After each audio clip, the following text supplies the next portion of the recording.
v neposrednem prenosu. Dobrodošli vsi na vseslovenski turneji revije Demokracija, kjer predstavljamo bodisi naše knjige, bodisi avtorje knjig, ki se izdali v samo založbi, in hkrati vabimo tudi druge goste, da malo pokomentirajo aktualno domače in tuje politično dogajanje.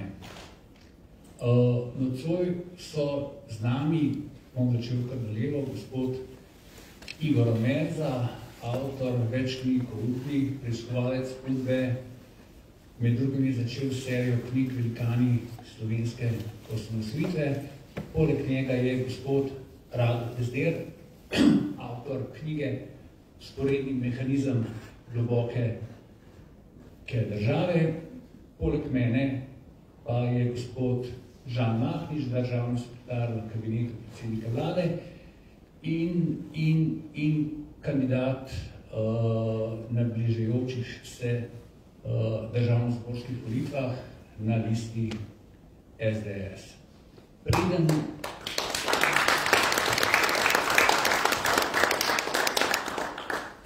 Preden bi pa zares začel, bi prosil za minuto molka za pokojnega mojega novinarskega kolega, člana tako imenovane Slivnikove četice, Igorja Guzelja, ki je živel v tej regiji in ki je v 90 letih tudi preiskoval tisto, kar danes v svoji knjigi Rado Pezder dokazuje, je za dokumenti, hkrati bila pa to tudi minuta molka za vse žrtve ruske agresije v Ukrajini.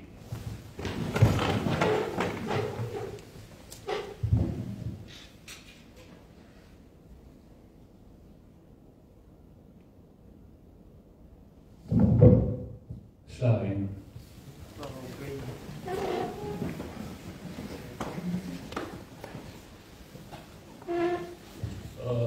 Glede na to, da se svet sooča z rusko agresijo na suvereno državo Ukrajino, bom začel kar z gospodom Mahničem, da nakratko okomentirava zadevo. Gospod Mahnič, v zvezi z napadom Rusije na Ukrajino se je zgodilo nekaj zanimivega. Namreč običajno obveščevalne službe ne napovedo napada na neko državo. Tukaj se pa zgodilo, da so Združene države Amerike, mislim, da je bilo to 24 ur pred agresijo napovedali, da bo v naslednjih 48 urah prišlo do agresije, do napada na Ukrajino. Menite, da je bilo to ena taktična poteza, da se Putina še zadnji čas odvrne od te agresije, ali bi do napada vsaka primeru prišlo?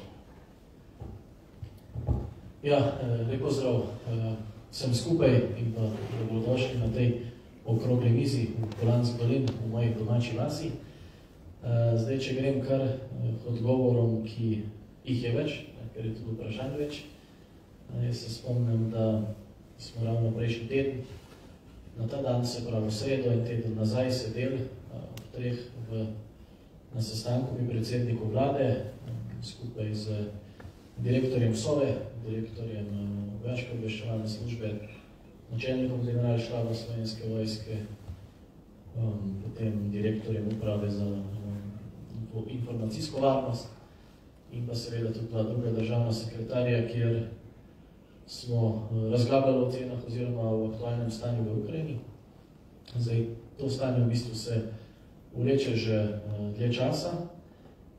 Vemo, da se je nekako zadeva s tem Putinom začela že z dogodki, ki so bili takrat leta 2008, ko je zanimivo, tudi po takratnih olimpijskih igrah, ki so bili, mislim, da poletne v Pekingu leta 2008 napadl Gruzijo.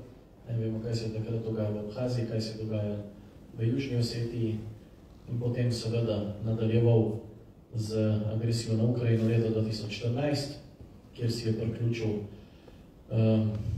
Krim, pa tudi regiji Donetsk in Lugansk. Vmes je metil novinarje, z balkonov, ne. Zastrupljal je opozicijo s plutonijem, z novičokom v evropskih državah, sestrelil je potniško letalo, ne. Mislim, da je bila malezijska letalska družba, kjer je bila večina Nizozemcev gor. Skratko, vse to se mu je dopuščal, delal je, kar je želel. Zdaj, zakaj, kako, tukaj je več razlagano. Zdaj, lahko rečemo, da je eno od izvirnih grehov to, da takrat 2008 države Evropske unije, predvsem pa države Zveze NATO, niso bile toliko enotne, da bi takrat začel proces pridruževanja Ukrajine in pa Gruzije v Zveze NATO. Takrat sta Nemčija in Francija temu nasprotovali. Jih je Putin takrat prepričal, ko je govoril, da potrebuje še nekaj časa, da naredi moderno Rusijo, ki se bo približala Zahodu, ki bo tudi v partnerskem odnosu Zvezo NATO. Takrat smo tudi imeli vrh EU, Rusija, bili so tudi vrhovi NATO, Rusija, in nekako so mu nekateri evropski voditelji, drugi mu seveda upravičeno niso. In ravno v tistem vmesnem obdobju, ko so se zmenili, da še nekaj mesecev počakajo, je takrat potem napadel Gruzijo in seveda neke te sanje so se razblinile. In to, kar se dogaja danes, je posledica tolerance, večletne tolerance do vseh dejanj, ki jih je Vladimir Putin počel. Zdaj, kaj se vrti v njegovi glavi, tudi mislim, da tisti, ki v najboljših obveščevalnih službah na svetu preučujejo Putina že 20-30 let, ne vedo. Putin je zelo nepredvidljiv in ravno zaradi te njegove nepredvidljivosti v bistvu do konca nismo verjeli, da bo naredil to, kar je naredil prejšnji teden v četrtek. In Jože, tako kot si rekel, ameriška obveščevalna služba CIA je bila praktično edina obveščevalna služba, ki je govorila, kaj se bo naredilo. Zdaj, njihove prve ocene za napad so bile, da bo prišlo do napada nekje sredi januarja, potem pa so prestavili ta napoved napada, da se bo zgodila takoj po olimpijskih igrah. Vmes enkrat je bila še panika, mislim, da ravno 8., 9., 10., mislim, da je bil petek, 11. februar, ko smo dobili neke podatke, da ne bi se napad zgodil 16. februarja. Ampak takrat so še potekali olimpijske igre. Zdaj, Putin bi se verjetno zameril Kitajcem, če bi mu vzel šov teh olimpijskih iger in bi vso pozornost preusmeril nase. Tako da je ostala ocena, da bo to se zgodilo po olimpijskih igrah. In takrat v sredo, ko smo sedeli, so nam pač rekli, da so Američani sporočili, da se bo napad zgodil v 24 do 48 urah, česar pa evropske obveščevalne službe niso mogli potrditi. Se pravi, da res v tem primeru so imeli Američani informacije, mislim, da očitno imajo nekoga v Putinovem krogu, da so imeli takšne natančne informacije, ker tudi recimo z ostalimi segmenti obveščevalnega dela sicer lahko približno zgodbo sestaviš, ampak takšnih natančnih zadev ne mrzdo jim je rekel, ja, sej vemo, nekaj ste napovedovali, da se bo našlo v Iraku, pa se potem ni našlo, mogoče je bil to nek tudi tisti element, da je mogoče kakšna obveščevalna služba zadeve je malo bolj z rezervom, ampak tukaj so žal imeli prav. Zdaj, samo s tem, da ti napoveduješ napad, ne odvračaš nekoga, da dejansko napade, tako da seveda ima neke posledice, ima nek vpliv, ampak dejansko se je tudi preko diplomacije poskušalo, da bi se Putina od tega napada odvrnilo. Predvsem je bila pa tukaj problem in to, kar je Putin računal, da bo velika neenotnost znotraj evropskih držav, kaj storiti. In dejansko do še enega tedna nazaj je bila velika neenotnost. Se pravi, neka tradicionalna, če temu rečemo, grupacija evropskih držav, ki se med seboj prerekajo, ampak je bilo pa potem danes rečeno, da kar je Putin naredil, jaz mislim pa, da tega ni pričakoval. Skratka, enotnost Evropske unije in pa tudi enotnost Zveze NATO, ki sicer enotnost Zveze NATO gre v smeri, da NATO je obrambna organizacija, NATO ni ofenzivna organizacija, zato Zveza NATO pač v Ukrajini ne bo posredovala, pomagajo pa posamezne države članice Ukrajini z orožjem, ker pač orožje je zdaj tisto, kar Ukrajina potrebuje, da se obrani. predvsem pa je problem trenutno, no, ta premoč Rusije v zraku.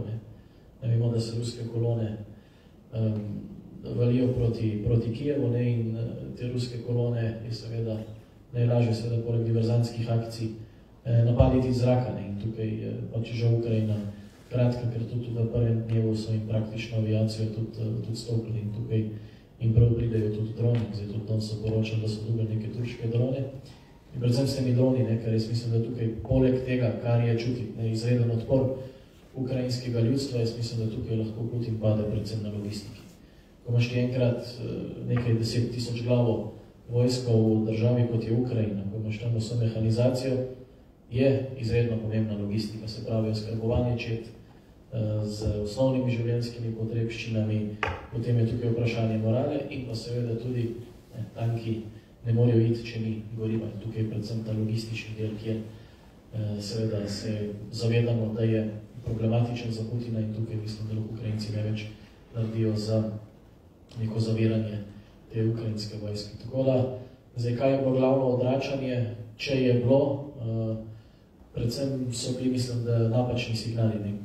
Rusija je spremljala te signale in ti signali niso bili tako enotni. Jaz mislim, da če bi bile države že prej tako enotne, predvsem pri sprejemanju Ukrajine, tudi Gruzije v te euroatlantske povezave, mislim, da danes do tega ne bi prišlo, kar gledamo v Ukrajini.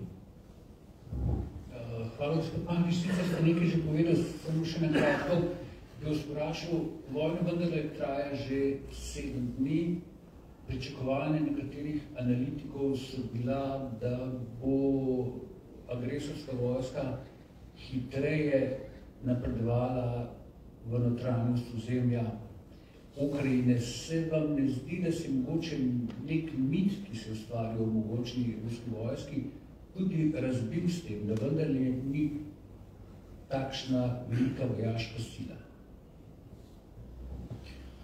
Jaz tukaj se mislim, da pokazali dve stvari.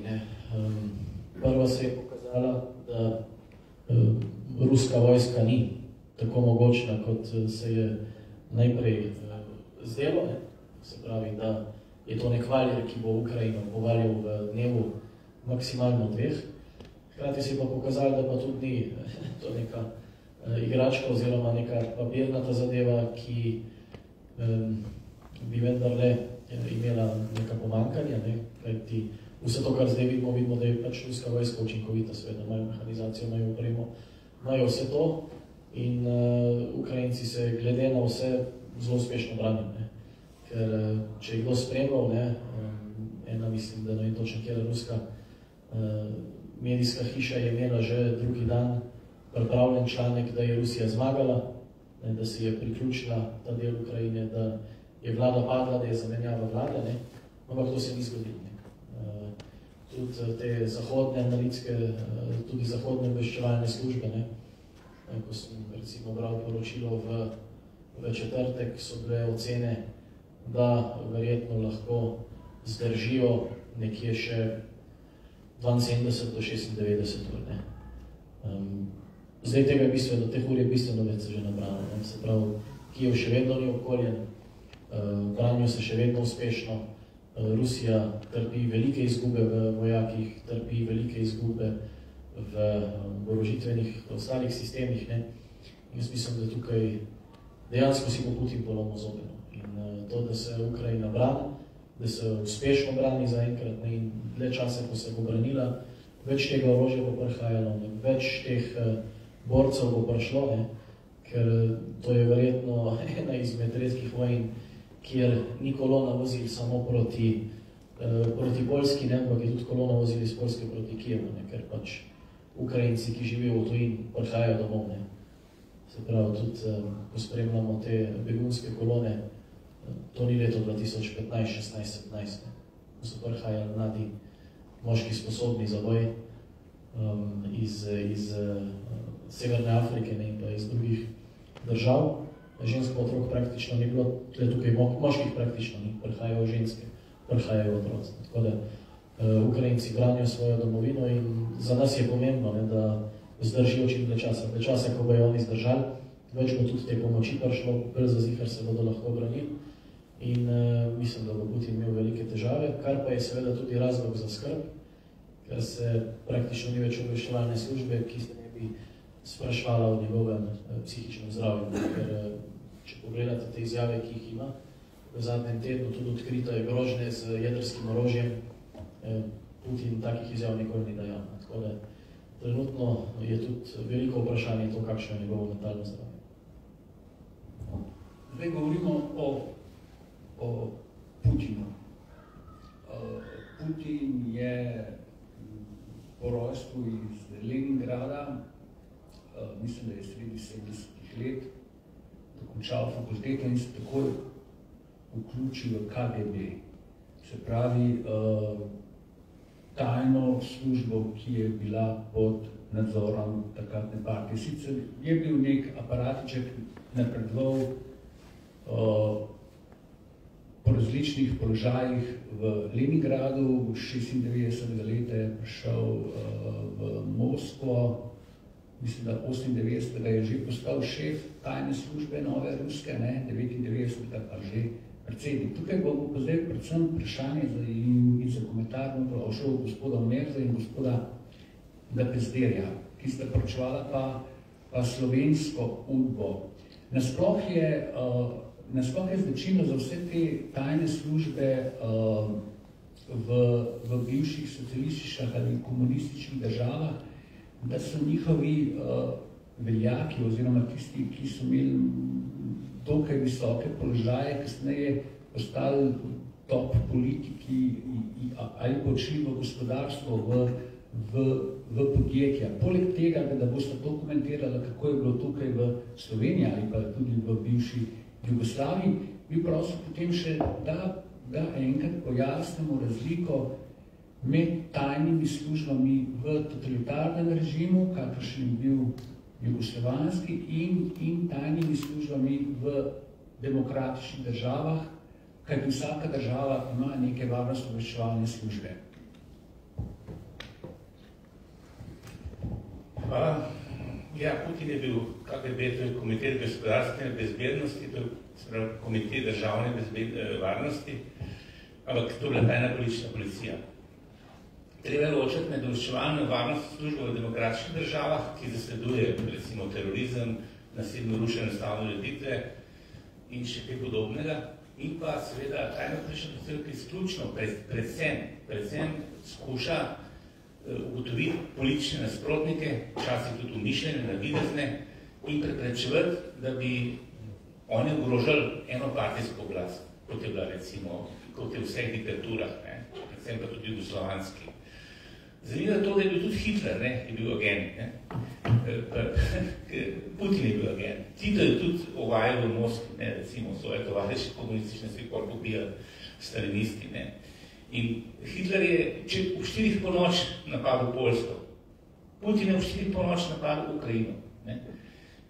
Hitler je rekel, od 4 naprej točemo nazaj, ker so fingirali napad na nemško radijsko postajo. So to imeli kot vzrok napada na Poljsko. Rusi so rekli, da se izseljuje iz Donetskega pa Luganskega, se je že videli, da bo vojna. Ambasador je odšel iz Kijeva. Skratka, no, ampak kakorkoli, da se vrnem na to tajno politično policijo, pri nas je seveda preganjala domače in politično emigracijo, ki je bila nevarna za obstoj preko tega nedemokratičnega, tiranskega, diktatorskega, kako imenujete sistema v Jugoslaviji. In Slovenija je bila samo en delček, bila zvezdna udba, ki je združevala vse republike so imeli svoje udbe, pa še dve pokrajinski udbici sta bile, v Vojvodini pa na Kosovu. In vse to je bilo potem je bilo vodeno ali nadzorovano iz Beograda. Pa seveda tudi znotraj republike v nadzor političnih komunističnih elit posameznih republik, ki so odgovarjali predvsem, seveda, v končni fazi Titu, po njegove smrti pa komunističnemu vrhu, pa vojaškemu vrhu v Beogradu in v posamezni republiki v Sloveniji pa slovenskemu oskemu komunističnemu vrhu. Vse te poročila, ki jih gledamo, lahko, koliko je ohranjenih, jih pošiljajo samo nekaj, tista poročila udbe, ki se stavljajo vseh tistih terenskih dokumentov, potem oni z neko analitiko naredijo vsak dan neko poročilo, ki gre političnemu vrhu, recimo v Sloveniji. Pač v vsem tem obdobju, dokaj ta komunizem obstaja v Sloveniji. Se pravi, Poleg tega pa Udba, ker pa Rado zelo podrobno opisuje, ne samo slovenska, se veliko ukvarja tudi z državnim švercem. To je pa potem tema, kako je, ki iz tega pa izhaja pri začetki te sporedne ekonomije, ki se še danes reče, ker v Rado se ga veliko bolj natančno naboje. Jaz bi, ko smo že v KGB-ju, povedal eno zgodbo iz Arhiva Republike Slovenije, ki pa ni popisana v moji knjigi, je pa fascinantna, pa v zanimivem kontekstu danes lahko. Ne? In sicer gre za to, da je nek Slovenc leta 1978 šel v Moskvo študirati. Tam je nekaj časa študiral, ni bil preveč uspešen pri temu, ampak se mu je Sovjetska zveza mu nekako prerasla k srcu in je kar tam bluzil po enih faksih, vmes pa, da bi bolj živel, je švercel najrazličnejše dobrine, kavbojke, pa podobne pomehne tranzistorje in podobno, kar je mu omogočalo, da se financira in lepo živi tam. Ta zgodba je potekala, dokler ga enkrat na meji niso dobili, ne? In potem pa še je bilo zasliševanje na KGB-ju, kako pa kaj. Dobili so pa potem še drugič in ko so ga ta drugič dobili, so rekli, da bo pa mogel malo posodelovati. In on ni imel kakšnih posebnih zadržkov in je začel delati posebne operacije proti švercerjem v koordinaciji s KGB-jem. Dodelili so mu KGB-jevca, on mu je odrejal naloge. In prva naloga je bila šverc tehnične robe iz zahodnega Berlina v vzhodni Berlin. Tam se je izkazal, KGB je dal dobre informacije, KGB je razbil to skupino. Naslednja zadeva, ki so mu jo dali delati, je bila trgovina z ruskimi najrazličnejšimi ikonami, slikami, nakitom, karkoli. In tudi tam se je izjemno izkazal, akcija je bila zelo nevarna, bil je noter v kriminalnem podzemlju v Sovjetski zvezi, je splavil. Potem so videli, da je fant sposoben in so ga zaposlili v eni svoji slamnati firmi, ki naj bi uvažala tehnologijo za ruska podjetja, v resnici je šlo pa za krinko, da so uvažali tehnologijo za dvojno rabo, to je tudi za vojaško rabo. To mu je delo še bolj šlo od rok in leta 1989, malo pred padcem Berlinskega zidu, človeku, temu Slovencu, KGB s svojim denarjem ustanovi podjetje v Londonu z namenom, da bo KGB omrežje preživelo. Zakaj sem mu toliko zaupal? Postal je leta 1989 glavni dobavitelj tehnološke opreme za rdečo armado. Prav on je postal že zelo velika zgodba. In kar je zanimivo, to podjetje je še danes živo, živi v Londonu. To podjetje ima hčerinsko firmo v Sloveniji, še par jih ima po Balkanu. Znan je po temu, da je kulturni mecen prijateljstva med Slovenijo in Rusijo. Odpira najrazličnejše spomenike, Gagarinu, Prešernu. Prvo hočem reči, da ta omrežje bivših obveščevalnih služb je omniprezentno. In je preživelo, in eden izmed razlogov, da je preživelo, so seveda finančni tokovi, ki so jih zakrili, prikrili in z njimi preživeli čez tranzicijo. Hvala, gospod Kadir. Zanimiva zgodba. Upam, da bo v vaši naslednji knjigi bolj podrobno opisana, ker take zgodbe, konkretne primere opisujete tudi v knjigi Sporedni mehanizem globoke države. Ampak preden dam vam besedo o sami knjigi, bi še gospoda Omerzo tukaj nekaj vprašal. Gospod Omerza je po vsej verjetnosti človek, ki je trenutno, vsaj po mojem vedenju, prebral največ arhivov Udbe in to tudi publiciral v večjih knjigah. Gospod Omerza, kaj vas je presenetilo, ko ste brskali po arhivih Udbe? Očitno je materijala še kar nekaj in slovenska Udba ga ni vsega uničila ali je pustila selekcionirano? Ja, ko bi rekel, da preseneča to, da je seveda večina uničena, to ne preseneča. Ne? Ampak preseneča to, da je uničeno nekaj 100%, nekaj pa 100% ohranjeno. Ne? Če ne bi tega bilo, bi bilo težko napisati knjige, zelo natančno opisati določene stvari, kot je tudi recimo to zgodbo, ki je zdaj opisal Rado, pa kot je on tudi malo v svoji knjigi vleče še čez leto 90, ne, še čez smrt, kot neko tajne politične policije, kot tajne politične policije.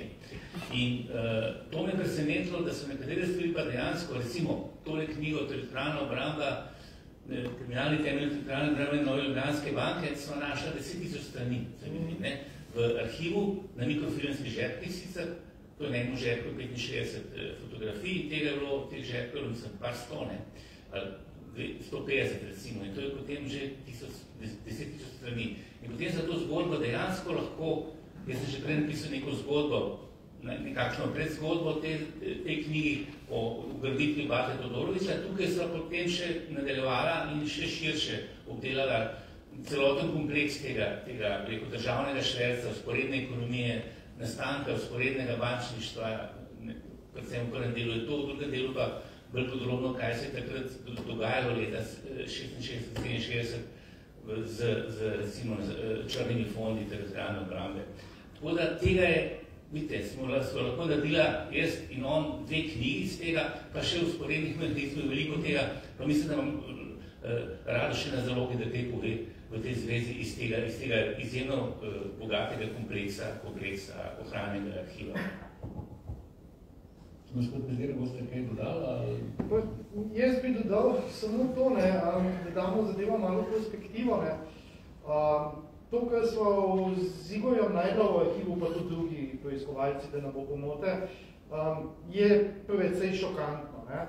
Ker zadeve, v katerih smo slutili, postavi na svoje mesto. Ko enkrat zveste, da vaša država je bila najbolj zvesta sodelavka italijanskih kriminalnih združb, pol vas rata globoko sram, ampak čutite to potrebo, da rečete, naša zgodovina je taka, kot je bila. In moramo prejšnji sistem v tem totalitarnem oziru ocenjevati tudi kot popolnoma kriminalen. Ampak jaz si ne zamišljam, kaj bi bilo. Bi si želel, da bi to bilo, ampak da bi vsi arhivi ostali ohranjeni. Mi bi dobili tako neverjetno soočanje z realnostjo in tak nedvoumen pogled v pošastnost prejšnjega totalitarnega sistema, da ne bi bilo več absolutno nobenega dvoma, kaj so počeli. In zato razumem, da je prejšnja oblast naredila ta velik kulturni zločin in skujila arhive, ki pričajo o zgodovini naše države. Iz čistega, popolnega sramu, ker so bili tak kup nove. Gospod Pezir, bom jaz nadaljeval z vami. Vi tukaj v svoji knjigi odkrivate nek sporedni mehanizem z ekonomskega vidika, neko sporedno ekonomijo, o kateri je govoril tudi Niko Kavčič. Jaz bi vas vprašal, kaj vas je sploh spodbudil, da ste šli to raziskovati in potem tudi napisali knjigo? V bistvu je bilo zelo enostavno. Želel sem razumeti, kako je mogoče, da se taka velika zgodba o uspehu naše države, ki je podala za zgodbo o uspehu, ob prvi krizi popolnoma razblini in da so rezultati preživetja te krize, govorimo o veliki krizi 2008-2012, bistveno slabši kot v primerljivih državah Evropske unije, pa primerljivih državah Centralne in Srednje Evrope. In moja seveda prva ideja je bila, da imamo pogledati kaj, kar še nismo pogledali, pa vedno govorimo o tem. Omrežje. Ali so omrežja nek fin droben pesek, govorni mehanizem našega razvoja in naše družbe? Ali so ta omrežja resnično nekaj, kar korumpira institucije in kar prihaja iz presečne množice gospodarstva, politike in državnih institucij. In najprej bila naloga seveda definirati omrežje. Jaz sem ta omrežja zelo hitro lahko definiral s pomočjo lastniških strukturi poslovnih povezav. In začel sem se premikati proti nični točki tranzicije, torej proti točki, ko se je privatizacija začela, kjer me je enostavno zanimalo, kako je prišlo do tvorbe omrežij v času privatizacije.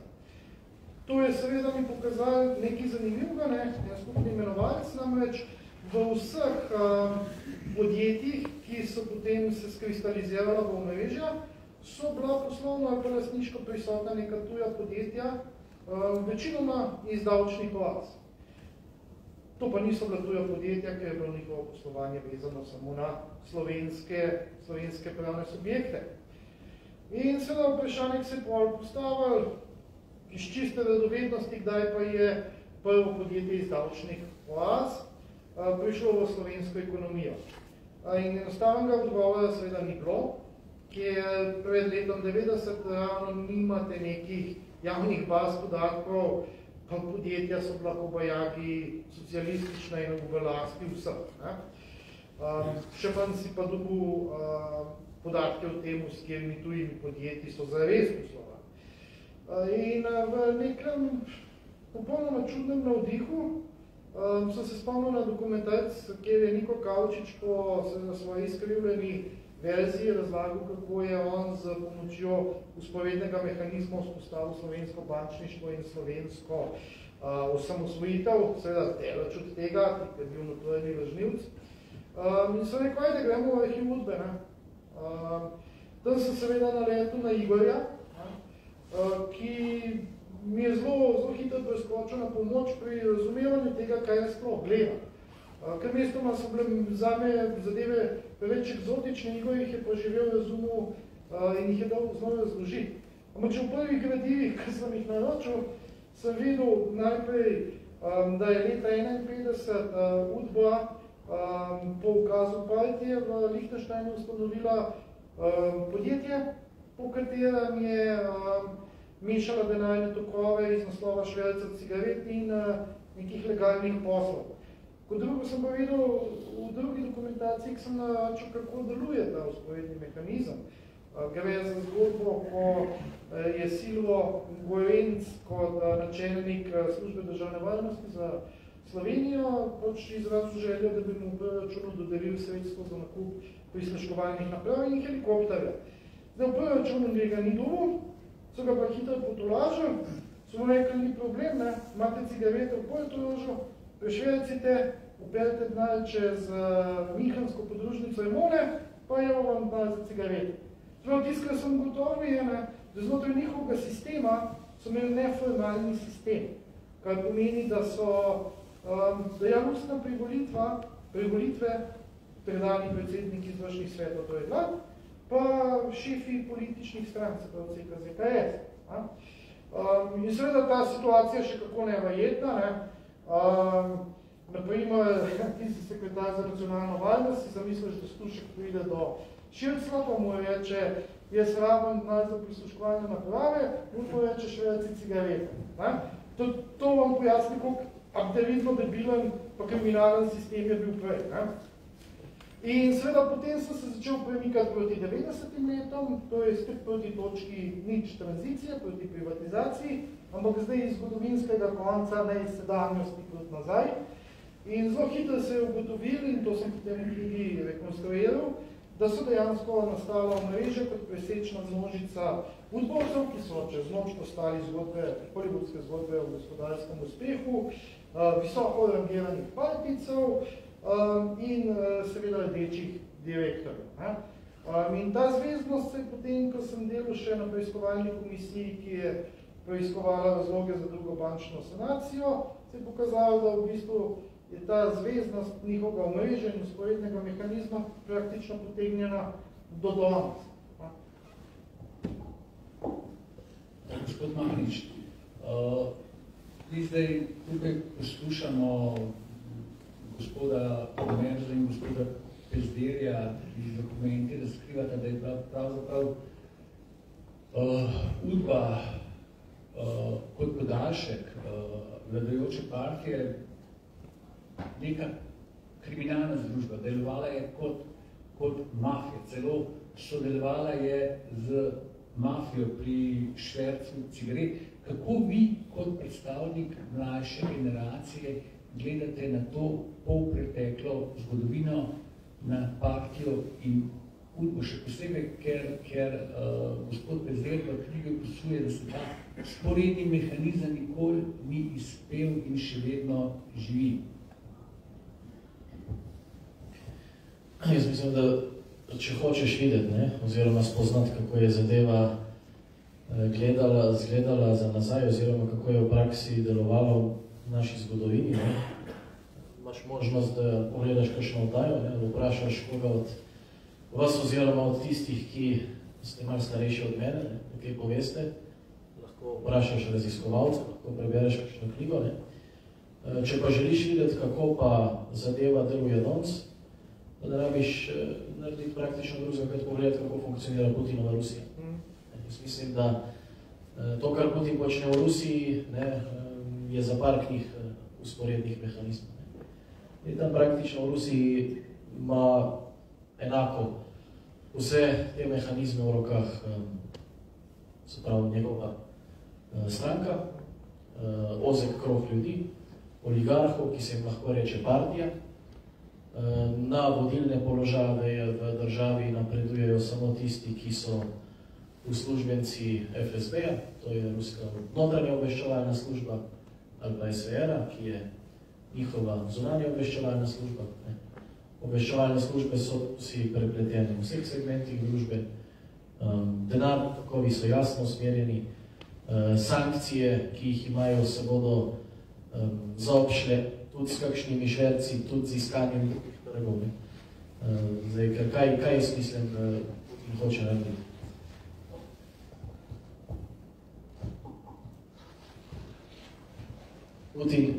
Jaz mislim, da Putin si želi v bistvu nekaj, kar on zaenkrat nima.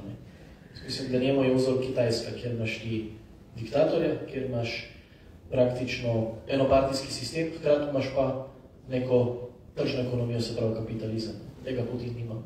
In on išče načine, kako to zadevo vzpostaviti. In tudi zdaj bo pač neka večja navezanost na Kitajsko.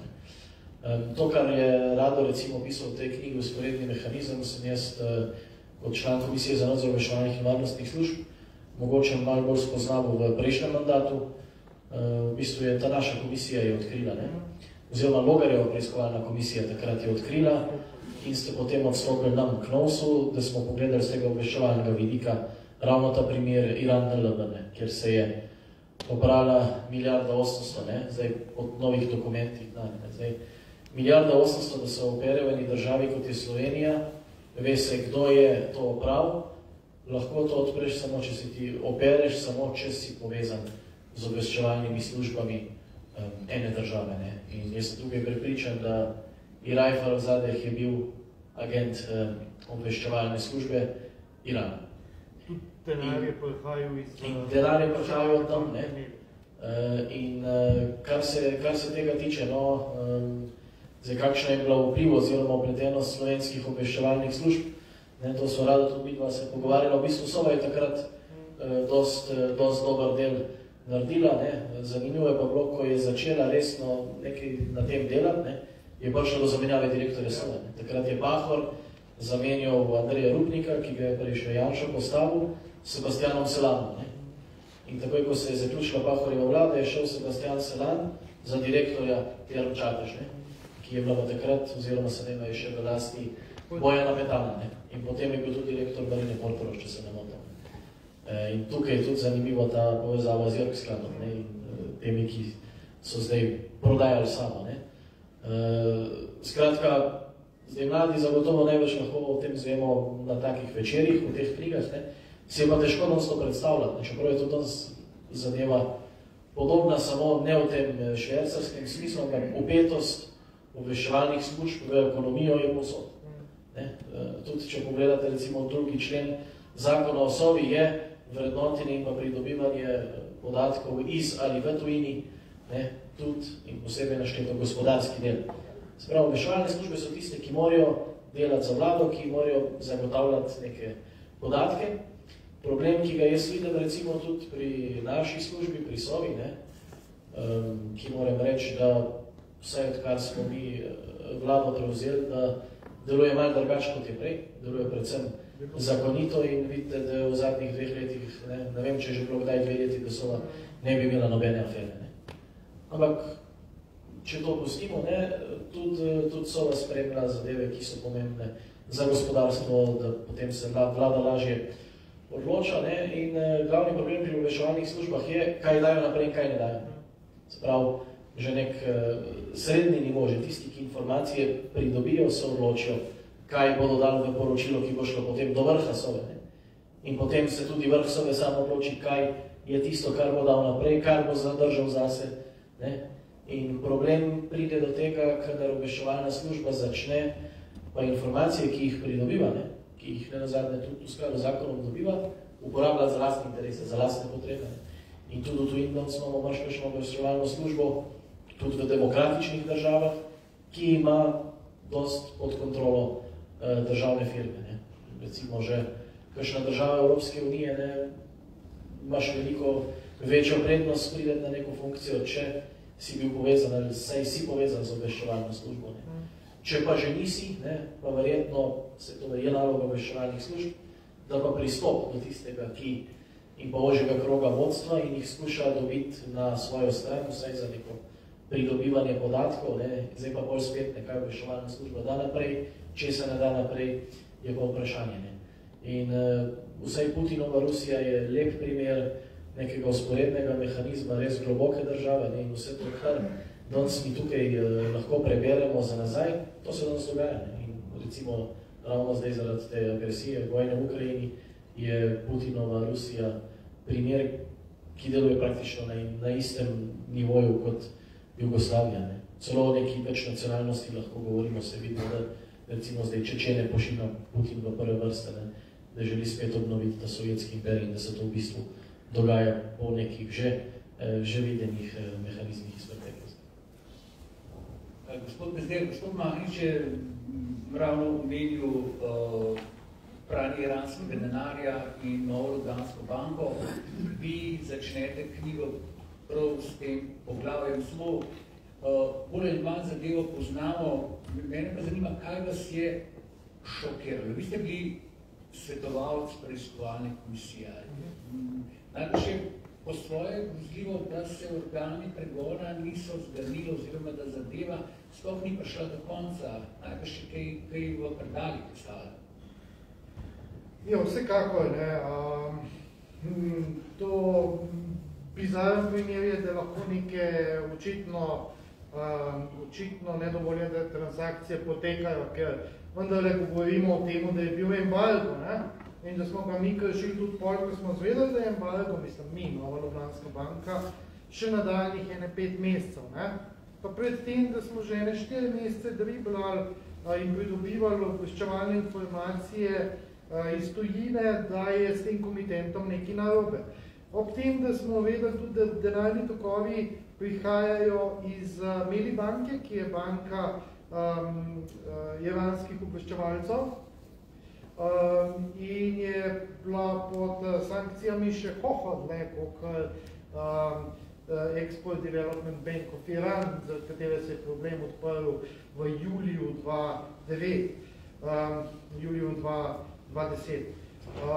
Ampak tisto, kar je bilo seveda osupljivo je, ne samo, da je ta posel bil možen kljub uporu znotraj Nove Ljubljanske banke, kljub kršitvi vseh predpisov znotraj Ljubljanske banke, kljub kršitvi bančne zakonodaje in regulacij bančnih, kar vam kaže, da se je vzpostavilo posel čisto na nekem usporednem mehanizmu, mimo formalnih pravil, ki so postavljene.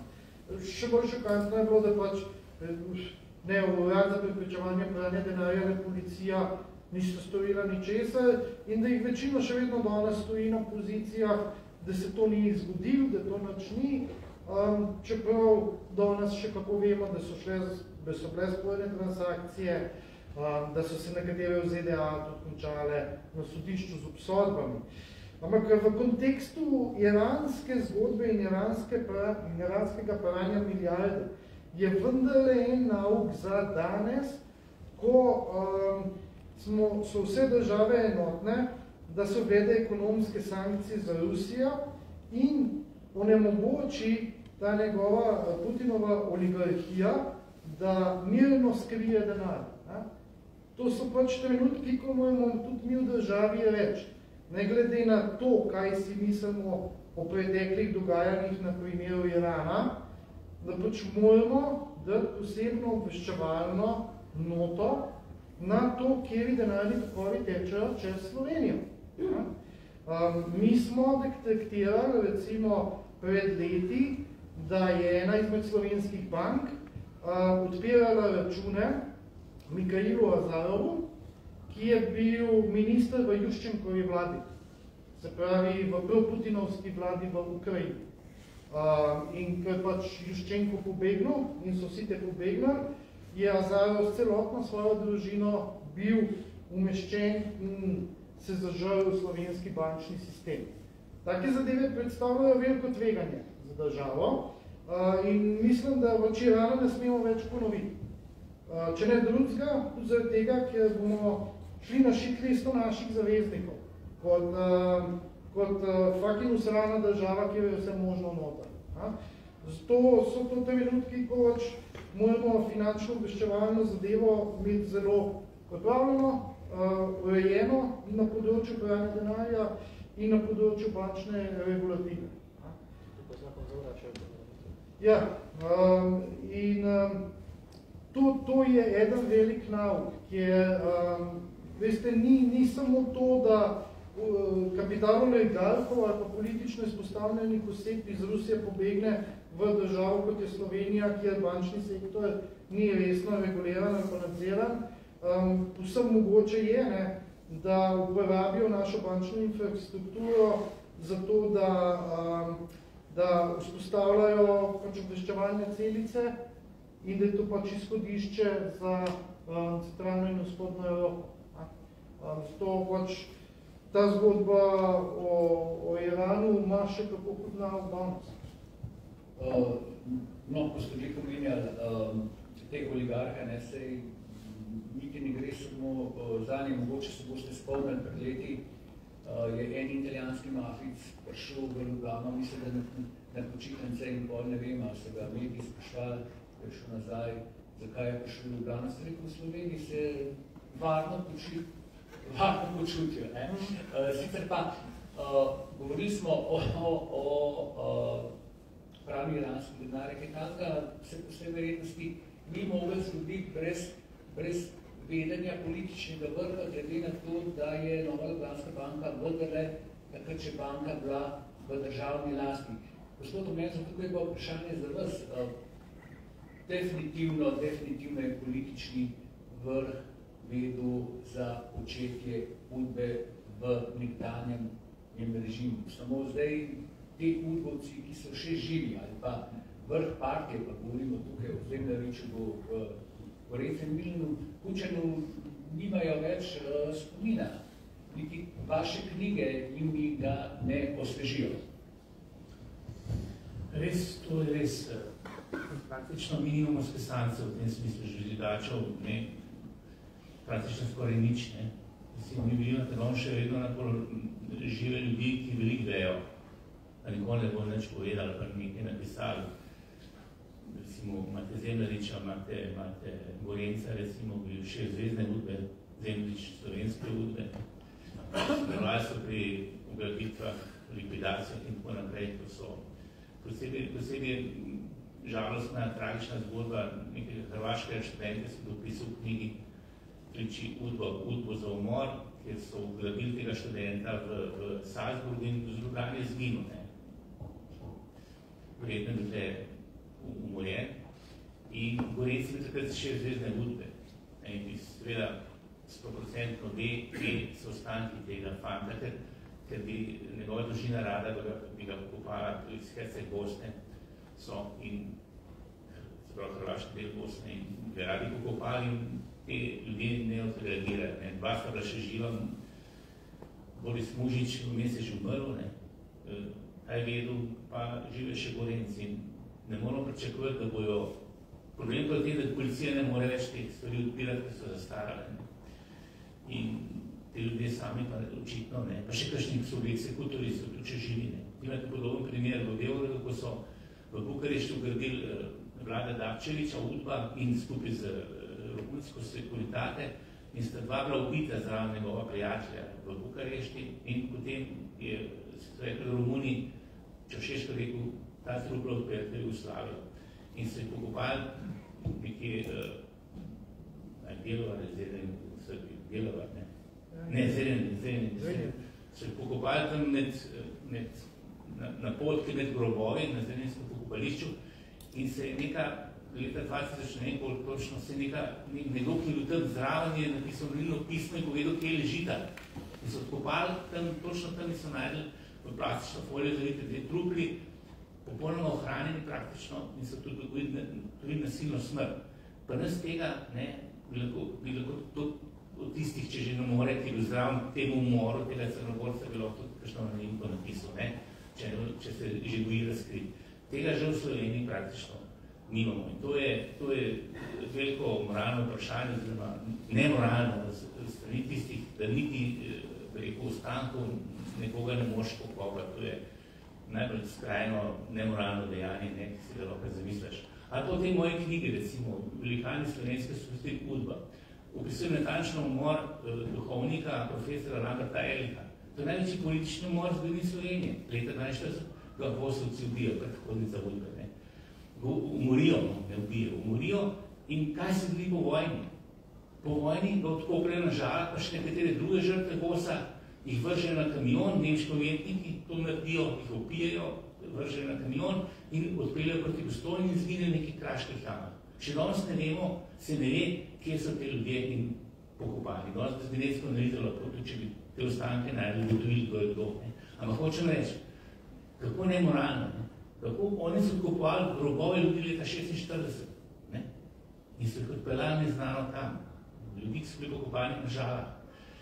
Hočem reči, problem je v tem dejansko, da kar ugotovimo, lahko ugotovimo to, kar je ostalo. Ni ostalo pa vse. Nekatere stvari seveda posebej take zelo, zelo škakljive, zločinske, ne?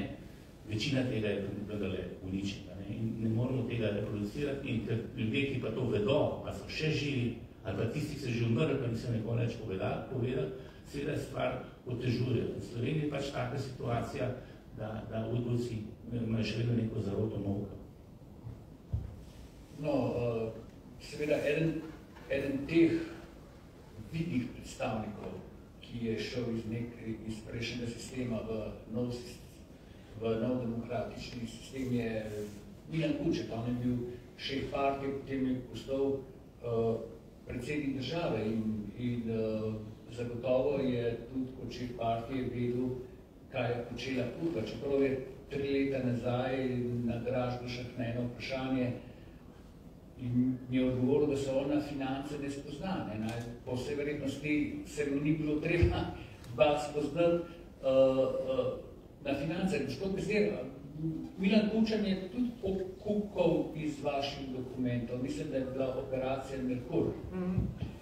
Drži, Milan Kučan po moje se na veliko stvari ne spoznava, jedno tudi ne na odlikovanja Putinove Moskve.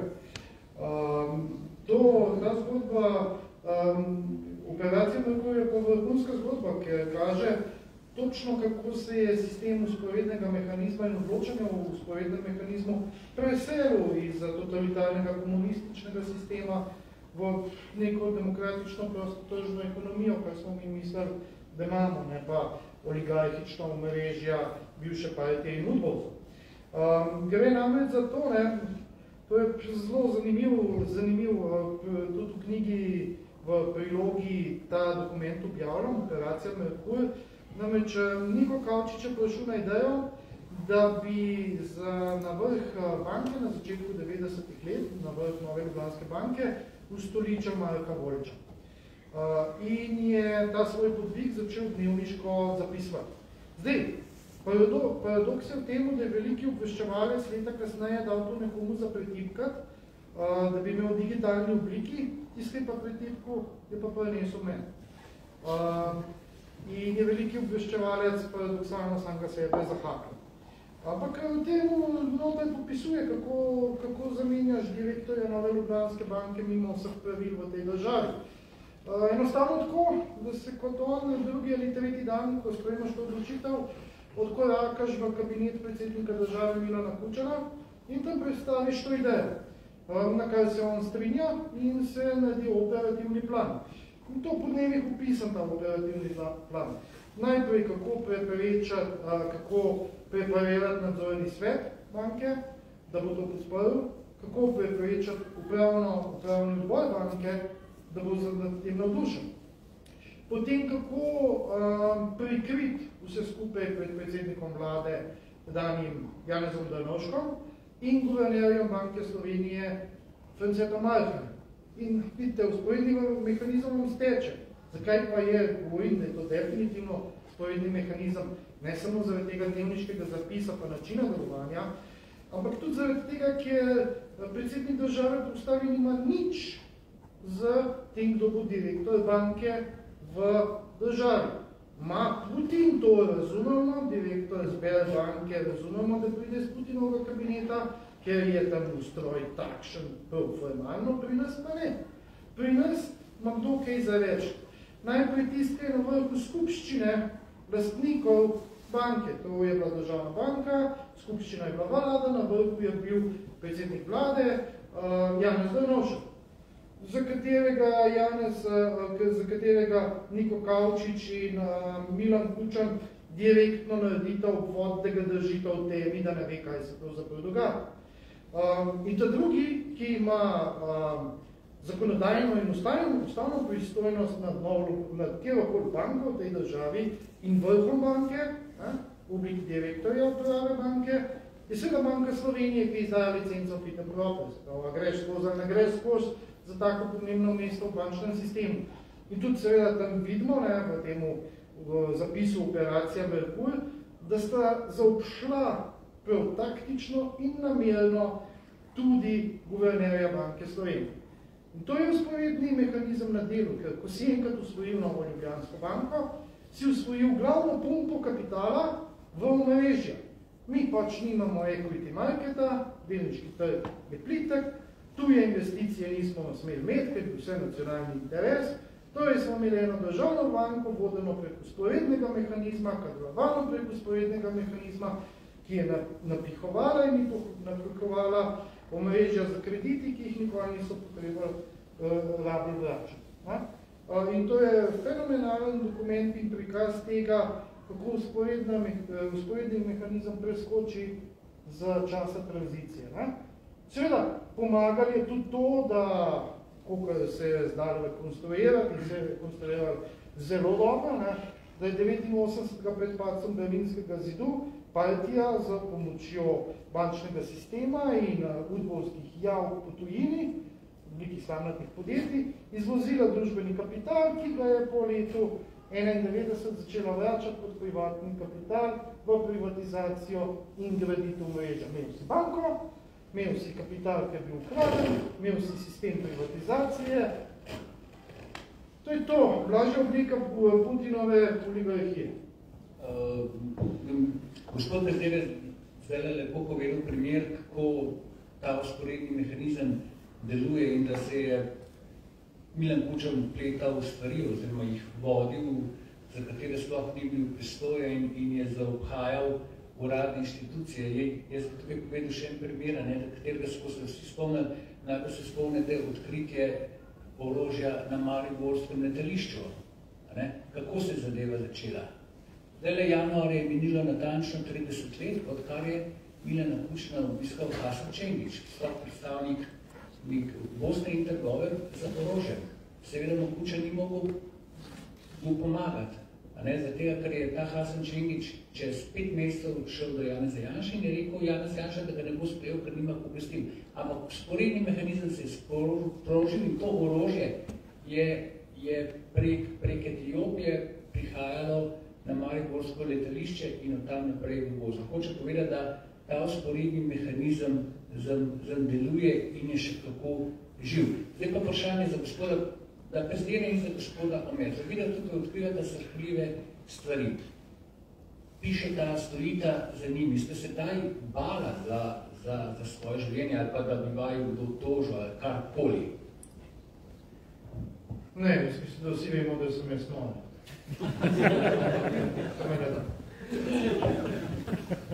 Ne, moram reči, da mislim, da še posebnega strahu, zato ker stvari so, jaz ne špekuliram, ne, jaz se izmišljujem, jaz res na dokumenti delam. Jaz sem mislil, da 3 tožbe, ampak sem vse dolgo že na prvem naroku, oziroma eno tožilstvo zavrgel, ne, ker pridem z dokumentacijo in potem, jaz že, recimo mene zelo napadlo Jože Pirjevc, ko sem objavil dokument, ker piše, da bi on, Udba piše, da bi agent italijanske policije, Tigos, ne, Jože Pirjevc. To pač napisano, sem se zelo, ko sem dokument sem objavil, sem rekel, da se zelo začudil, ne. In potem je hotel tožiti. In jaz sem odgovarjam, ne tožite mene, tožite tisti, ki so ta dokument napisali. Jaz dokument sem bo objavljen. On kot zgodovina tudi objavlja dokumente, se to je osnova, ne, da ti delaš dokumenti. Če vam kaj ni prav, če se zdi, da to ni res, izvolite tožite tiste, ki so nasledniki ali pa ki so še živi iz tistega obdobja, ki so delali v tistem miru, recimo, ne, iz tistega okolja, kjer je ta udbovski, mislim, da bi to dokument koprske udbe, kakorkoli, ne. Jaz ne moram, jaz zdaj, se mi ni tožil pol, ker nima nobene osnove, ne, če so objavljen dokument, potem ti ne moreš tožiti tistega, ki objavil dokument. Razen, če bi bil dokument nekje nezakonito pridobljen, to je druga stvar, ampak jaz sem ga dobil javno dostopnem arhivu, ne. Tako da, jaz sem imel pač te sodne postopke, ki sem jih vse dobil že na naroku prvem, enega pa tožil.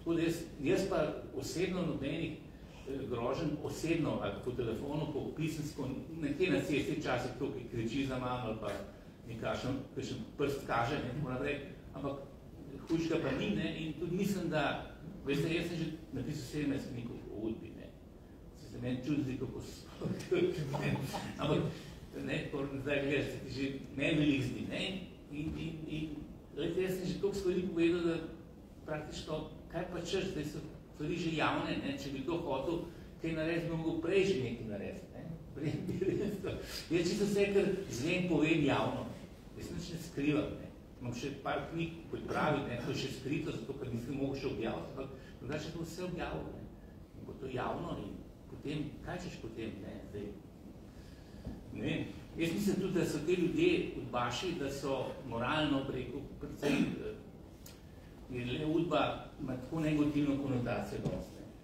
In tudi preko te stranke, ki so nekako niso preveč vesele, da se to razkriva ta preteklost, recimo, če govorimo o Združenih listih, o socialnih demokratih, ne, oni sicer obsojajo tajno politično policijo, tako deklarativno, ampak niso pa preveč zadovoljni, da se to razkriva, ne. To pa ni preveč pri duši. Bom rekel takole, gospod Omerza, Bog ne vam nameni še veliko let, da ne boste ostali v 17 knjigah, ampak da boste prišli do enih 50-ih. Po vredu, pa da bi posneli še kakšen film po vaših knjigah. Vlekli smo sporednice med sporednim mehanizmom in Putinom. Gospod Mahnič, to je vprašanje za vas, oziroma za en komentar. Zanimivo je, da je besednjak Putina zelo podoben besednjaku naše leve opozicije in njihovih priveskov, ki jih prepoznamo v nevladnih organizacijah. Namreč, da vse, ki niso njihovega mnenja ali pa grejo malo v stran od njihovega mnenja, označijo za naciste. Tudi Putin je Ukrajino označil za nacistično. Ja, zdaj, besednjak Putina je besednjak norca. Mislim, je to najboljše poimenovanje. Je besednjak psihično motenega človeka, kar tudi s svojimi zadnjimi nastopi če dalje bolj dokazuje. Ne? In v bistvu je Putin nacist. Putin je tist, ki je po drugi svetovni vojni krenil na Ukrajino. Ne? Zdaj danes so res, dobivamo posnetke, ko streljajo na civiliste, ne? Ki blokirajo tankovske kolone, bombardira se bolnišnice, bombardira se vrtce, skratka, artilerija strela po vseh civilnih objektih, ne zbirajo več sredstev. Ne. In tukaj je zanimivo, tem času, v zadnjih letih, ne, ko se je Evropska unija ukvarjala s Poljsko pa z Mađarsko, ne, pa z neko vladavino prava, pa medijsko svobodo, ne, so bili vsi skupaj toliko slepi, ne, na čelu z Bruslom, da niso videli, kaj se v Rusiji dogaja, ne, in kakšni so načrti Putina, ki so bili dobro znani že vse od zasedbe Krima od leta 2014 naprej. In jaz mislim, da s tem, kar je naredila Putinova Rusija, si zdaj ne bi želel biti v kožu vseh tistih opozicijskih strank, ki upijajo, da je v Sloveniji fašizem. Ne? Vidimo pa zdaj od prejšnjega četrtka naprej, kako pa fašizem dejansko v praksi izgleda. Pobijanje civilistov, pobijanje novinarjev, napadanje vseh civilnih objektov, zatiranje svobode medijev. Ne? Tako da Putin je nacifašist. In ta nacifašist je dajal najvišja državna odlikovanja tistim v Sloveniji, ki se derajo, ne? Da je Janševa vlada fašistična. Anja Kopač Mrak, Zoran Janković, Karl Erjavc, vsi odlikovanja, visoka ruska odlikovanja.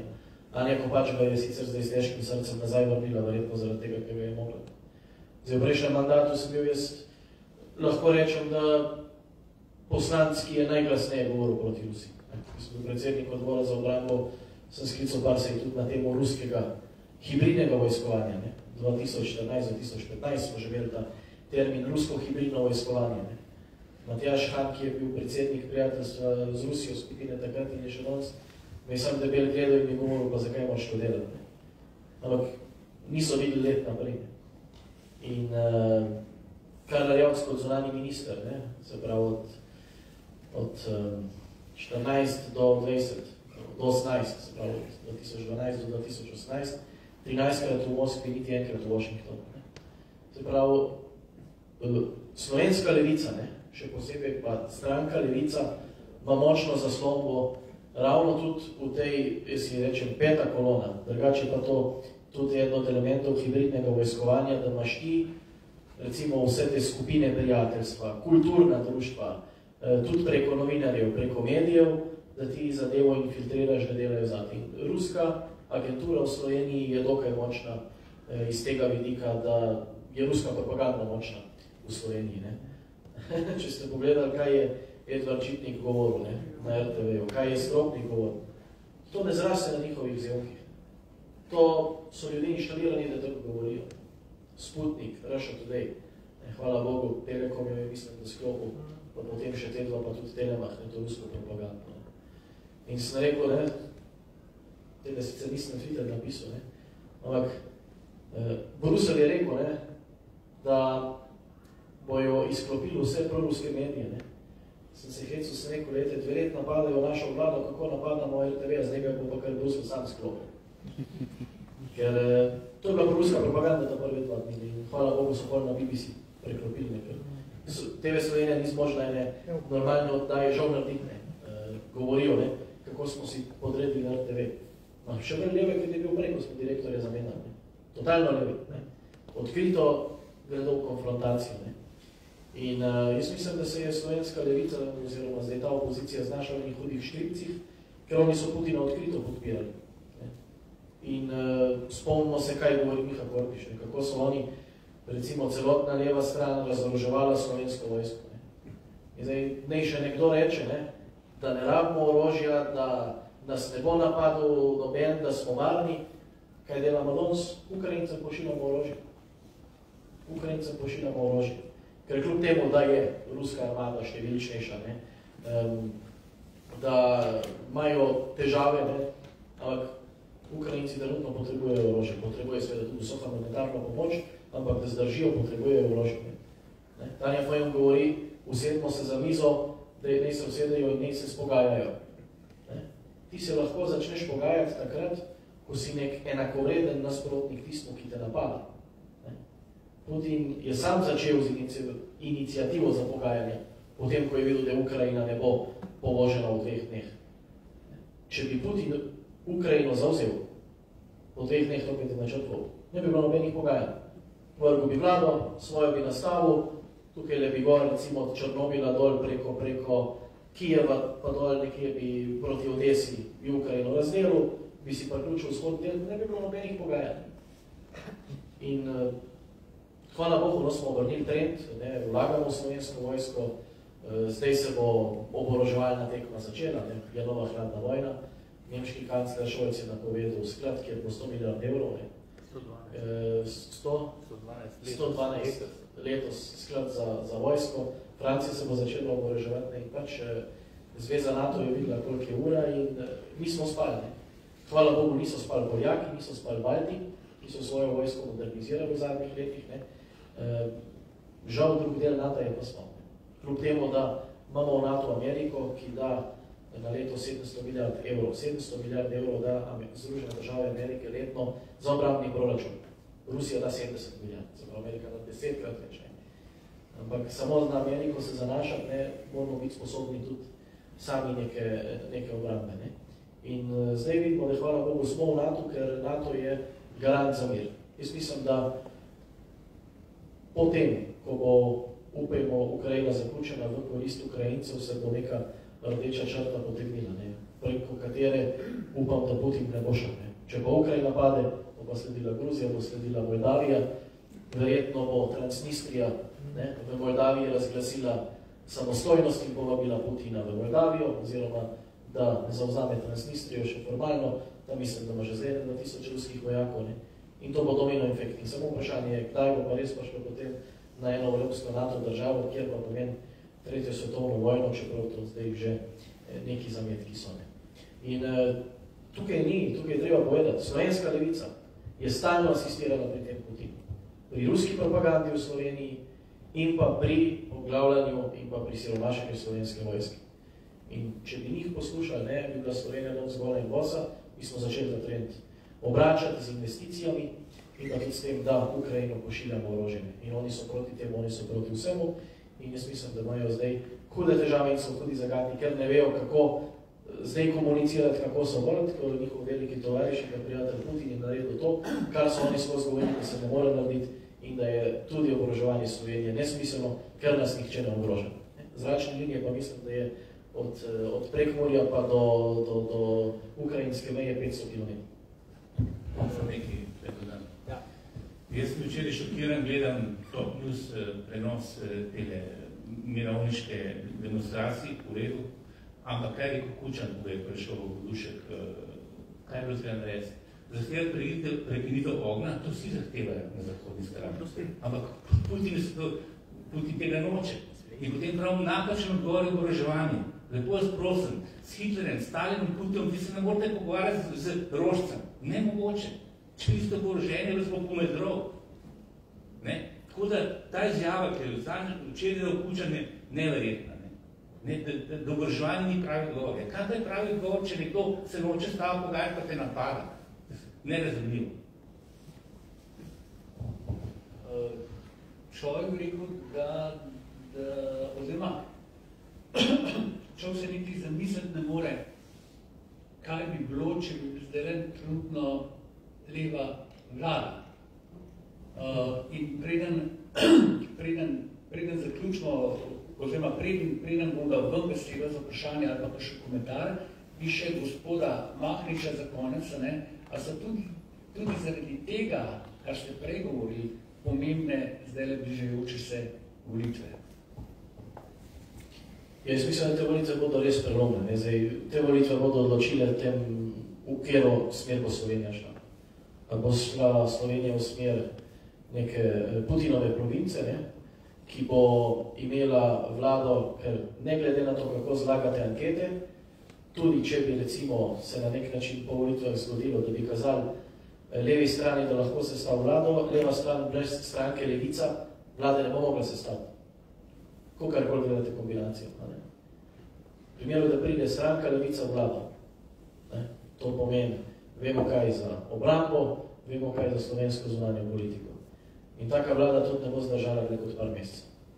Zato je pomembno, da na teh volitvah zmaga desna sredina, da vlado, ki jo imamo trenutno še ponovimo, da zmaga Slovenska demokratska stranka, da se okrepijo tudi partnerji, ki so pripravljeni iti z nami vlado in da se pač jasno pove, Slovenija želi iti v smer zveze NATO, Slovenija želi iti v smer Evropske unije, želimo, da se Evropska unija širi, ne želimo, da o usodi Slovenije odločajo neki nevladniki in pa nevladne organizacije, ki so parastrankarska društva, organizacija, vojska, kakorkoli želite, od levih političnih strank, financirane verjetno tudi strani ruskih proksijev, se pravi Putinovega režima. In volitve, ki bojo 24. aprila, bodo seveda z tega vidika izredno pomembne. Mislim, da smo v 2 letih pokazali, da se Slovenijo da voditi na način, ki je primeren za to, da se ta država razvija. Kljub temu, da smo imeli šibko večino in pa predvsem zadnje leto, da smo bili brez večine nekih 46 glasov v državnem zboru, da smo marsikakšno stvar premaknili.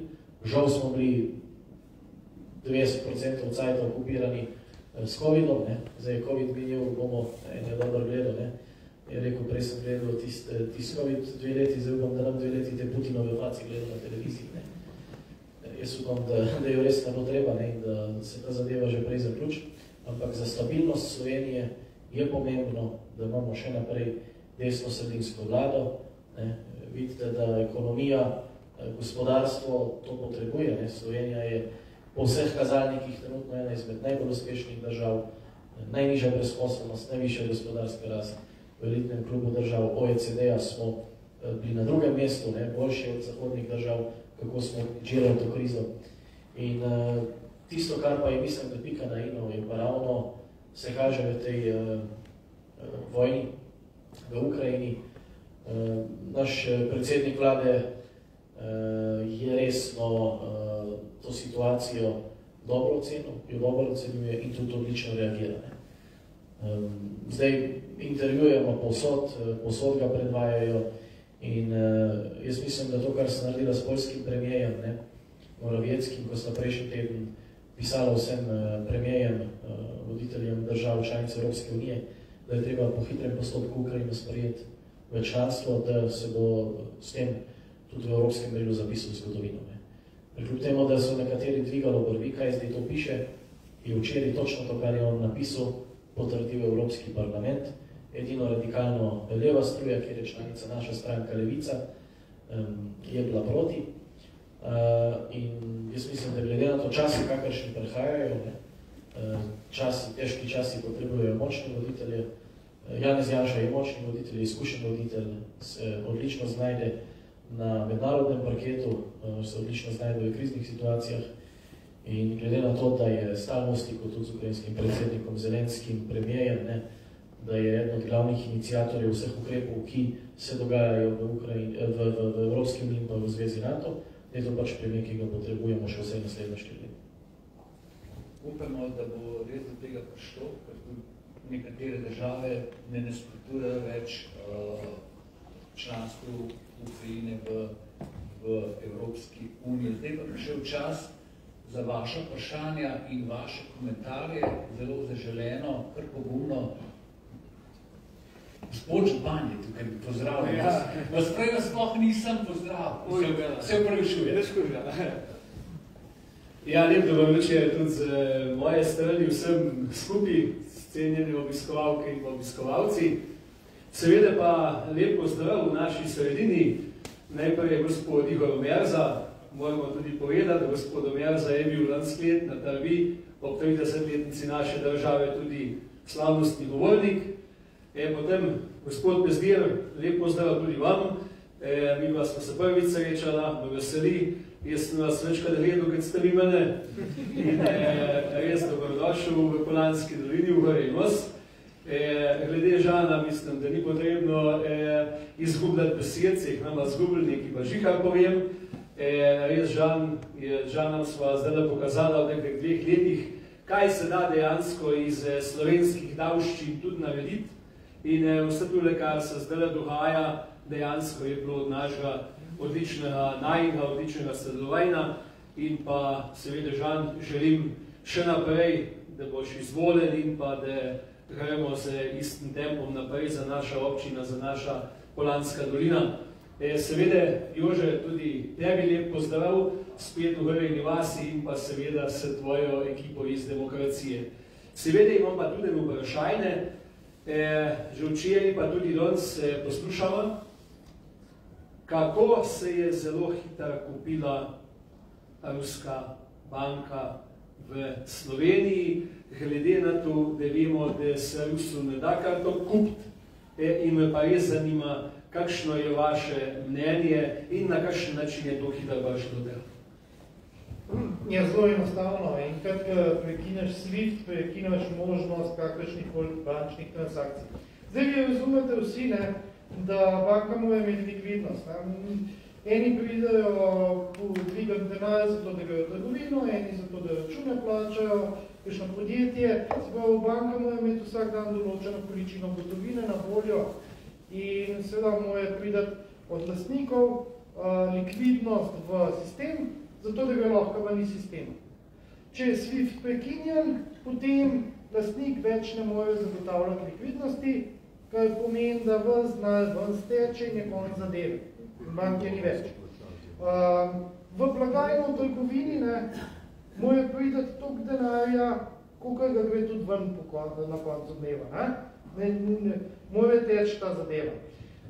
In postalo je jasen, posebej po izkušnji na Hrvaškem, da beg denarja iz banke pri temu, da lastnik več ne more dajati noter denarja, lahko kolapsira banko v roku 2-3 dni, kar ima zelo negativen učinek na celoten bančni sistem in lahko sproži domino efekt. V tej zgodbi imamo, hvala Bogu, vzpostavljene ene varnostne mehanizme. Dva sta likvidacija banke, drugi je prenos banke na drugo banko. Likvidacija banke ni bila smiselna, ker ta banka je še vedno dobro delovala. Ljudje so imeli depozite, krediti so bili dobri, to ni situacija leta 2008-2012, smo imeli negativen bančni kapital. Poleg tega je bila banka že nekje od oktobra v postopku prodaje. Zelo jasen je bilo, kaj v tisti banki je, due diligence je bil narejen in ta prevzem banke se je lahko zgodil praktično čez noč, ko se je zgodil. Jasno je, da ker lastnik likvidnosti ni več imel, ta banka v resnici je bila vredna samo še toliko, koliko je imela noter premoženja, ker bi do srede verjetno ta banka zginila in bi vsi tisti, ki so na tej banki, imeli zelo velike težave. Jaz sem zelo zadovoljen kljub temu, da imamo za guvernerja Banke Slovenije popolnega idiota, da je sistem to dobro iztekel, da so bile vloge, da je bilo ljudem pojasnjeno, da so vloge zavarovane, da je prišlo do tega, da banke ni treba likvidirati, kot se je napol zgodil na Hrvaškem, in seveda, da je, kakšen paradoks, kar bom zdaj rekel, da je to dobila Nova Ljubljanska banka, ne pa Gorenjska banka, ki je v lasti AIK banke, ker AIK banka je srbska banka in je v sistemu nadzora Narodne banke Jugoslavije, Srbije, ki pa pač, kakor vidimo, nimam benega problema s tem, da zagovarja Putinova stališča in odbija sankcije. Se pravi, to je bilo zelo lepo in zelo elegantno izpeljani in brez kakšne hude posledice za slovenski bančni sistem. Je pa nekaj res, vsi se moramo zavedati, da s temi ekonomskimi sankcijami zelo učinkovito preprečujemo rusko vojaško agresijo na Ukrajino. Bojo pa posledice čutene tudi pri nas. Ampak dokler bo naš sistem tekel, dokler bomo odločni, da ustrajamo na sistemu, kot ga imamo, ne pa na usporednih barbarskih sistemih, ki so v glavi Putina, bo lahko samo dobimo. Lahko samo dobimo. Ja, to je teh mojih 5 centov k pojasnitvi zadeve, ki se je zgodila. No, in sam dodal, da šali, ne, da je pa Putin vendar uspel obnoviti Sovjetsko zvezo, ko so zdaj strašno dolge vrste pred bančnimi avtomati v Moskvi, pred trgovinami. To me pa uspelo, ne, narediti to, kar je bilo značilno Sovjetske zveze.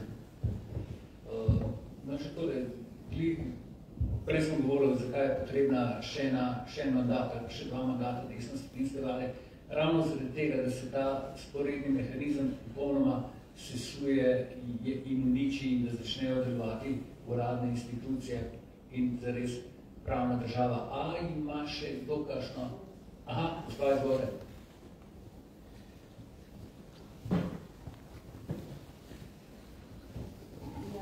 V bistvu 2 vprašanje, kdo bi bo lahko odgovoril, in sicer vezano na ukrajinsko-rusko vojno. In sicer odnos gospoda Orbana, madžarskega predsednika, nekaj zelo čudne signale zadnje čase daje, kaj vi mislite v zvezi s tem, to je prvo vprašanje. Pa drugo vprašanje, glede vezano na prihajajoče volitve, kako boste zagotovili pošteno izvedbo volitev, ker se lahko vse se zgodi na volitvah, kakšne čudne zadeve. Hvala. Kar se tiče prvega vprašanja madžarskega premijera Orbana, kakor je meni znano, je bilo veliko dezinformacij, no? Ampak Madžarska je podprla čisto zaenkrat, čisto vse sankcije in pa podpira tudi vse, kar se trenutno dogaja proti Ruski federaciji. Je pa resno, da kakšen dan prebereš različne dezinformacije, no? Ampak jaz verjamem tistim uradnim izjavam, ki jih potem Madžarska da in te so ponovadi ravno kontra temu, kar mediji poročajo. Zdaj druga, kar se tiče nadzora nad volitvami, je ta pomemben in zagotovo se da volitve prirejati, bom tako rekel, najbolj se da prirediti rezultat, kaj prištet, kaj odštet pri tistih malih strankah, kjer je recimo lahko ključnih 1000 glasov, da pride stranka čez parlamentarni prag. Lahko je ena stranka na 3,9%, lahko je stranka na 4,01 pa je nota. Spomnite se recimo ljudske stranke 2014, ki je padla ven iz parlamenta, imela je pa zelo manj.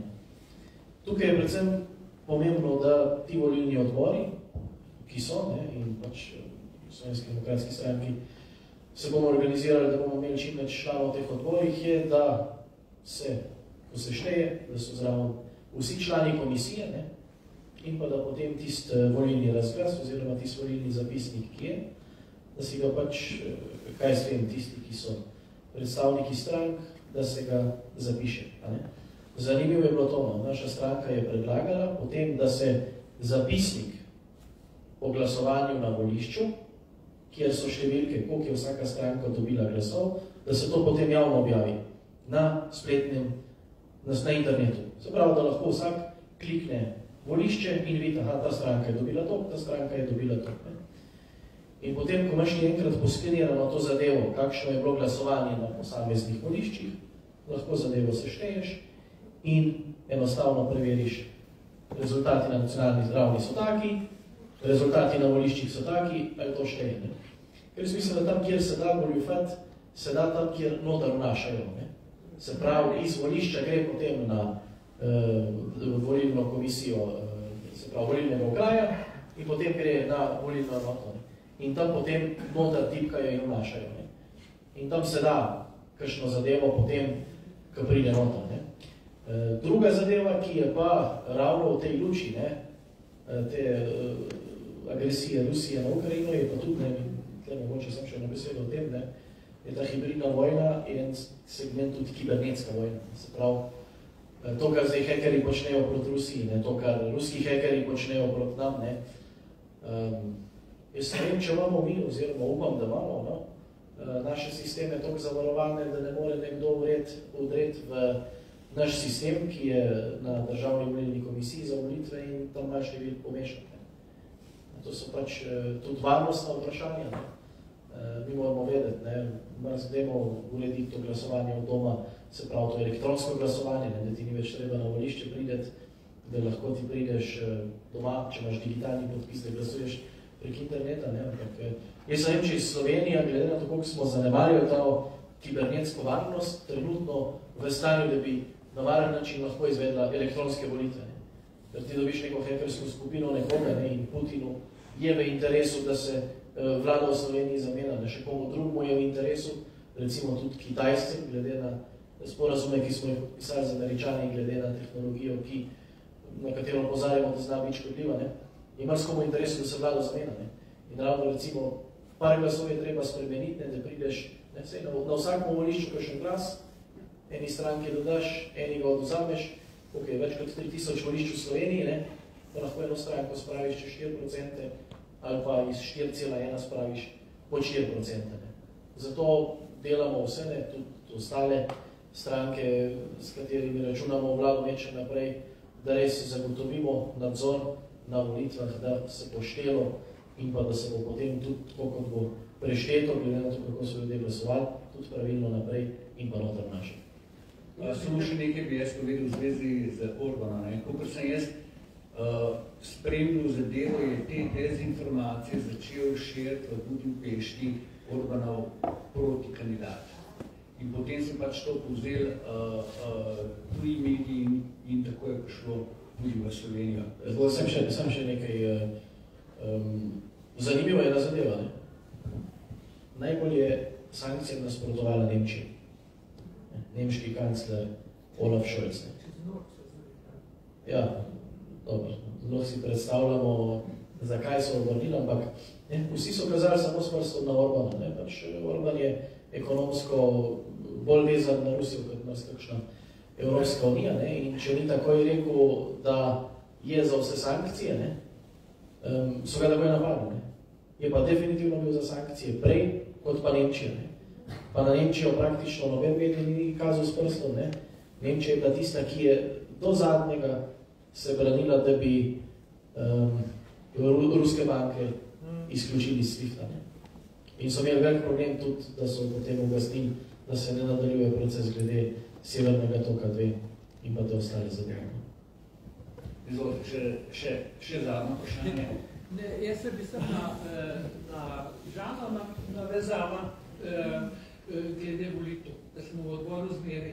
In jaz mislim, v odboru samo, kaj v zapisnik pišeš tam, pride do goljofinje. Ne more pride, ker smo vsi zraven, vse je treba prekontrolirati. Parkrat, v iste številke moraš še ne 5-krat napisati, to mora vse štimati. Je pa druga, kad tam v računalniku našaš, kaj jaz pa povedujem cifre, kaj ona tam natipka. To pa jaz ne vidim, kaj jaz stojim na tej strani. Če si rok pritisne 62. Ja. Pa še te kibernetske sem danes slišala, v Nemčiji so danes vse vetrnice stali.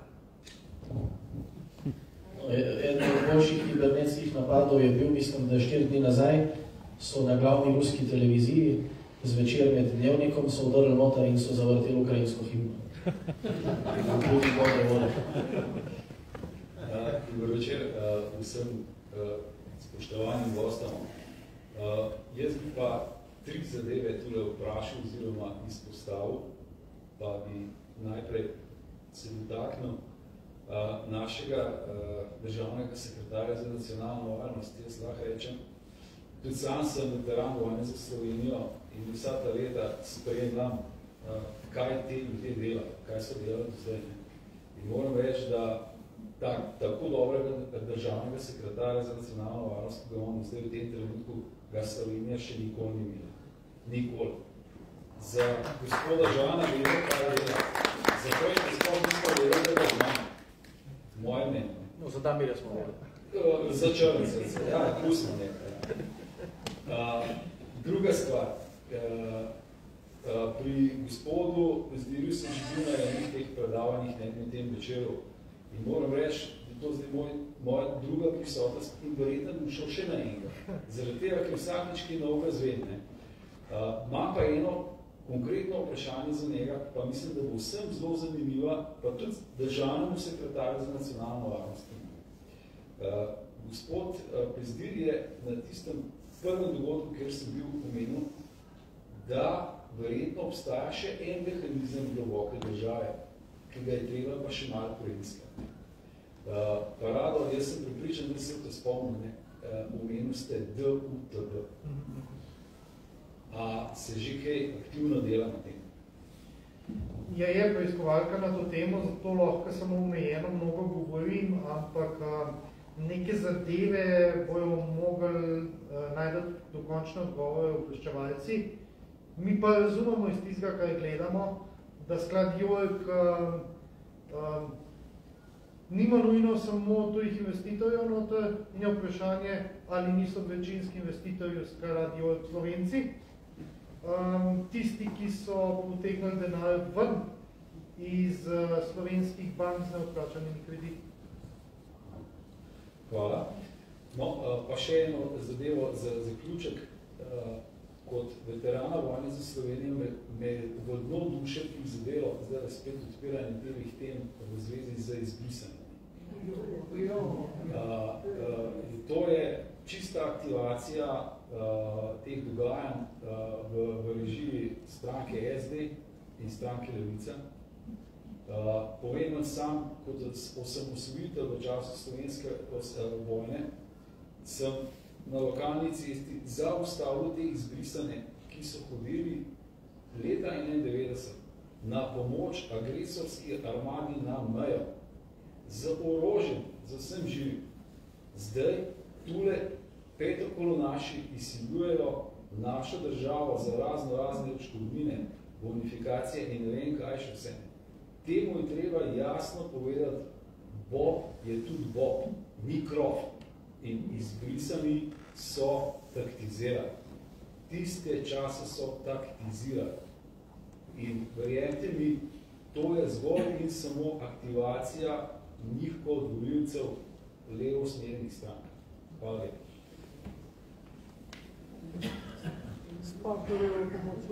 Hvala vam. Preden bomo zaključili, si bom dovolil samo dva kratka komentarje glede teh izbrisanih. Jaz hočem reči, da in potrditi, kar je gospod govoril, to je res. Jaz sem takrat novinar tudi.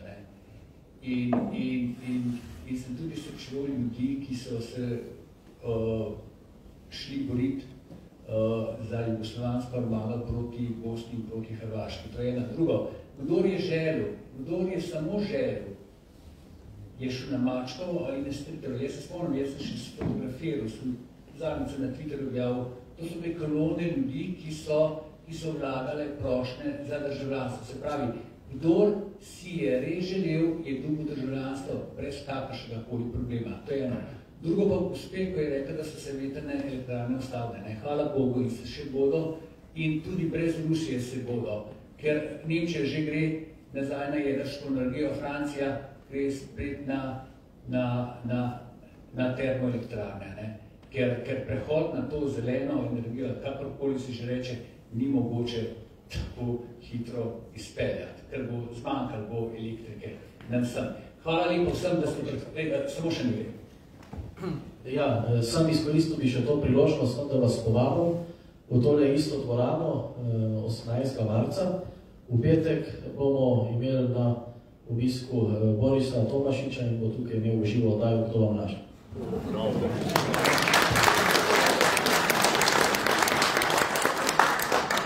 Hvala lepa vsem, da ste prišli, hvala lepa gledalkam in gledalcem v našem neposrednem prenosu.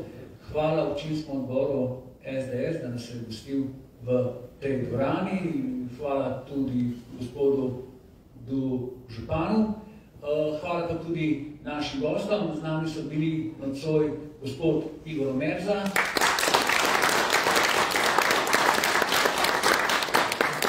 gospod Rado Pezer